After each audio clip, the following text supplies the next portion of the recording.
a queda do Muro de Berlim. O Muro de Berlim foi uma estrutura construída em 1961 que rodeava os limites de Berlim Ocidental, capital da Alemanha Ocidental. Esse muro foi um dos grandes símbolos da Guerra Fria e foi construído por decisão das autoridades da Alemanha Oriental e da União Soviética. Seu objetivo era isolar Berlim Ocidental da Alemanha Oriental.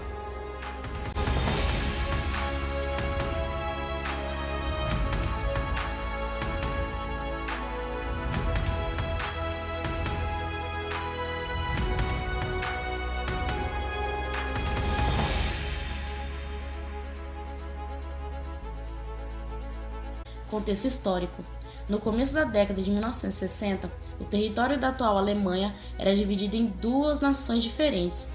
Eram elas: República Federal da Alemanha, também conhecida como Alemanha Ocidental, tinha em Berlim Ocidental a sua capital. Era aliada dos Estados Unidos e, portanto, fazia parte do bloco capitalista. República Democrática Alemã, também conhecida como Alemanha Oriental, tinha em Berlim Oriental a sua capital. Era aliada da União Soviética e, portanto, fazia parte do bloco comunista. Essa divisão da Alemanha foi resultado direto do desfecho da Segunda Guerra Mundial, em 1945. Depois que os nazistas foram derrotados na Batalha de Berlim, o território alemão foi dividido em zonas de influência e ocupados por britânicos, franceses, alemães e soviéticos. Essa divisão foi reproduzida em Berlim e os territórios ocupados nela acabaram formando a RFA e a RDA. No caso da Alemanha, ela foi mais intensa, principalmente por ter sido o país em que foi encerrada a guerra na Europa e por ter sido um local estratégico no contexto da disputa entre Estados Unidos e União Soviética. Guerra Fria. A divisão da Alemanha tem relação direta com a Guerra Fria, o conflito político e ideológico em que o bloco comunista e o bloco capitalista disputaram a hegemonia mundial. Esse combate começou a desenhar-se logo após a Segunda Guerra Mundial e tornou-se realidade a partir de 1947. A divisão da Alemanha em duas nações foi confirmada em 1949, quando surgiram as duas repúblicas citadas. Por que foi erguido o Muro de Berlim? A construção do Muro de Berlim está relacionada com a fuga de população da Alemanha Oriental para a Alemanha Ocidental durante toda a década de 1950 e começo de 1960. A disputa na Guerra Fria refletia-se diretamente em uma competição entre duas Alemanhas, embora a vantagem da Alemanha Ocidental fosse notória. Essa recebeu pesados investimentos dos Estados Unidos via Plano Marshall e, por isso, sua economia prosperou rapidamente. O número da economia da Alemanha Ocidental era substancialmente melhores em comparação da Alemanha Oriental. Além dos investimentos, essa situação era explicada porque a Alemanha Ocidental dispunha de mais população e mais recursos. Além da economia, havia uma questão fundamental que separava as duas Alemanhas: a liberdade. A repressão imposta na Alemanha Oriental era coordenada pela polícia secreta, a Stasi, que tinha milhares de informantes espalhados pelo território da RFA. A repressão não era uma exclusividade da Alemanha Oriental, mas de todo o bloco sob influência soviética.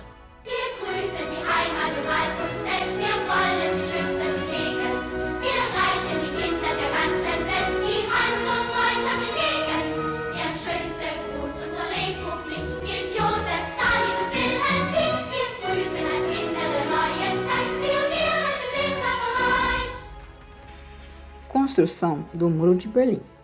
A construção do Muro de Berlim foi resultado de deliberações e negociações que se arrastaram por meses entre as autoridades alemãs da RDA e soviéticas.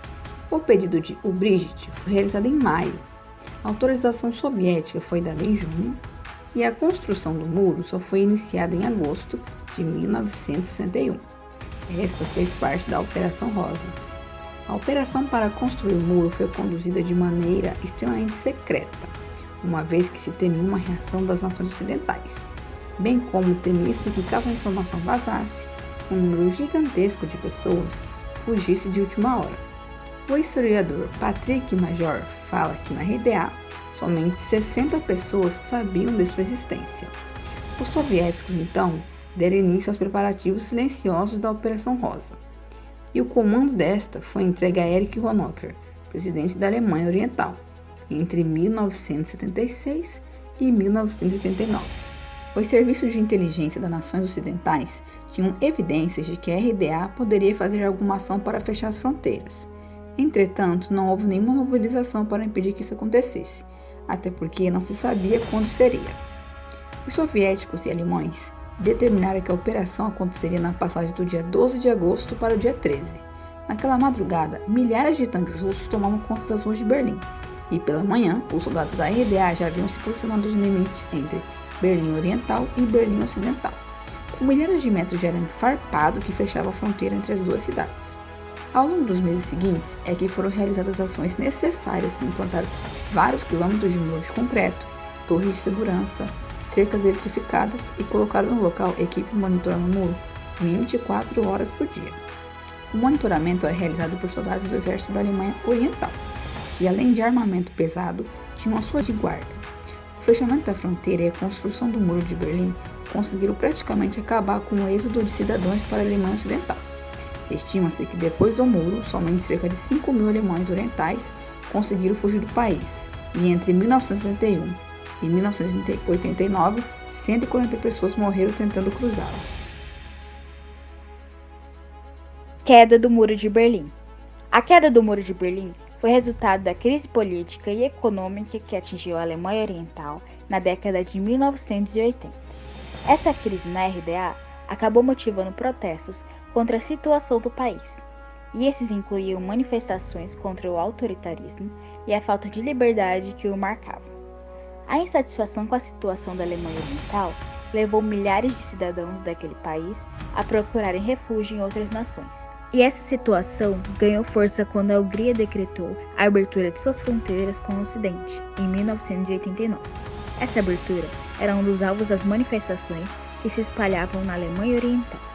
Em 9 de novembro de 1989, uma nova lei sobre a mobilidade de cidadãos e o status da fronteira foram anunciados. O porta-voz do governo, por sua vez, anunciou que a lei entrava em vigor imediatamente, quando na verdade ela só teria validade se aprovada no parlamento. O anúncio mobilizou uma multidão que se aglomerou nos postos de fronteira desejosa de atravessar rumo a Berlim Ocidental. A aglomeração de pessoas acabou colocando o governo da Alemanha Oriental em uma situação delicada, e assim, as fronteiras foram liberadas e as pessoas autorizadas a irem a Berlim Ocidental. Na virada do dia 10 para 11 de novembro de 1989, a população aglomerada no muro começou a depredá-lo. Foi o ato simbólico da queda do Muro de Berlim. No ano seguinte, a Alemanha foi reunificada. Poucas vezes é possível testemunhar um acontecimento e ter certeza de que a história, com H maiúsculo, está sendo escrita diante de seus próprios olhos. Este certamente é um desses momentos. Em ritmo de batucada, de alegria, na beira do Muro de Berlim, as pessoas estão aqui comemorando a abertura do Muro de Berlim. Há poucos dias, uma pessoa que tentasse atravessar do outro lado do muro, de Berlim Oriental para cá, poderia ser fuzilada pelos guardas de fronteira. Hoje, isso aqui parece uma rua de pedestres. As pessoas estão comemorando em ritmo de batucada e de samba. O Muro de Berlim em si ainda está aqui, mas em espírito ele já desapareceu. Longas filas de carro e gente logo se formaram nos pontos de travessia. Cumpriam a única exigência burocrática para a saída: um carimbo da polícia, concedido sem maiores exigências. O Jornal Nacional volta a falar da Alemanha, onde 78 milhões de pessoas festejam a reunificação do país.